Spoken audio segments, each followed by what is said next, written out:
Good morning students. Now we are going to derive equation of motion analytically. अब हम लोग equation of motion analytically derive मतलब direct method से derive करने वाले हैं। पहला हमारा equation of motion है v equal to u plus a t. इसके लिए हम लोग को कुछ एज्यूम करना पड़ता है, तो हम लोग जैसे करते हैं, let an object having mass m moving with velocity u in time t, acceleration produced by a body is a and its velocity become v। अब हम लोग यहाँ पे देखते हैं इक्वेशन ऑफ मोशन में कि कुछ एक ऑब्जेक्ट है हमारा जो m मास का u से मूव कर रहा है। उस समय में मतलब टाइम t में उसमें a एक्सेलरेशन प्रोड्यूस होता है और उसका वेलोसिटी v हो जाता है। तो जैसे हम लोग पढ़ चुके हैं एक्सेलरेशन का फॉर्मूला क्या होता है, तो एक्सेलरेशन का फॉर्मूला होता है हमारा change in velocity by time. तो हम लोग इसको रिप्रेजेंट करते हैं a equal to v minus u by t. अब इसको क्रॉस मल्टीप्लाई करते हैं तो हमारा a t equal to v minus u हो जाता है और फाइनली हमारा आता है यहाँ पे v equal to u plus a t. ये हमारा डायरेक्ट मेथड है, एनालिटिकली मेथड है पहला इक्वेशन को प्रूफ करने का।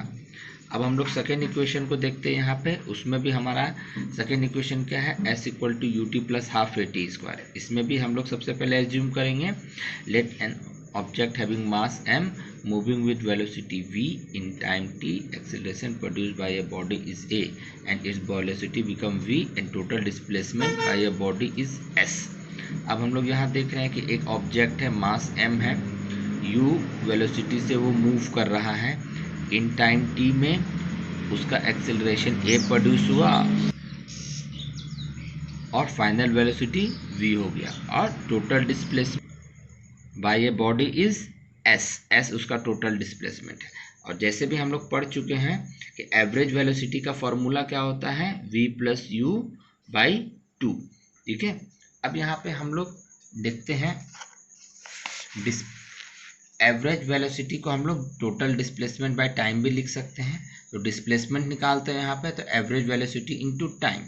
अब हम लोग इसमें सिंबल यूज करते हैं, तो एवरेज वेलोसिटी का जो हमारा फॉर्मूला होता है v plus you by two into T कर देते हैं।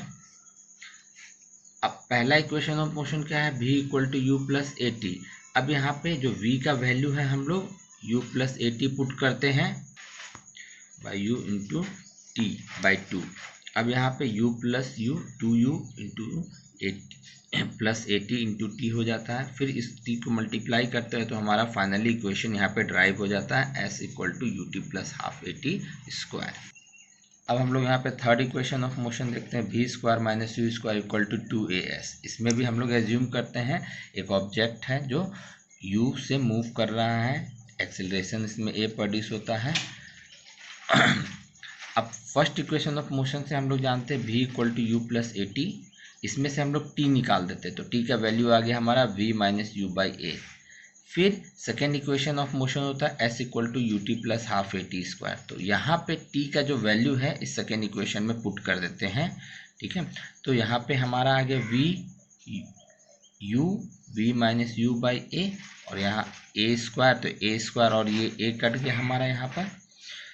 तो फिर हम लोग यहाँ पे 2 और a मल्टीप्लाई होकर के 2a आ गया। फिर एलसीएम ले लेते हैं तो यहाँ पे 2 चला जाता है। फिर v माइनस यू कॉमन ले लिए तो यहाँ पे 2u और यहाँ पे v माइनस यू, और इस 2a को हम लोग यहाँ भेज देते हैं तो 2as v माइनस यू बचता है और फाइनली सॉल्व करने पे हमारा v square minus u square equal to 2as आ जाता है।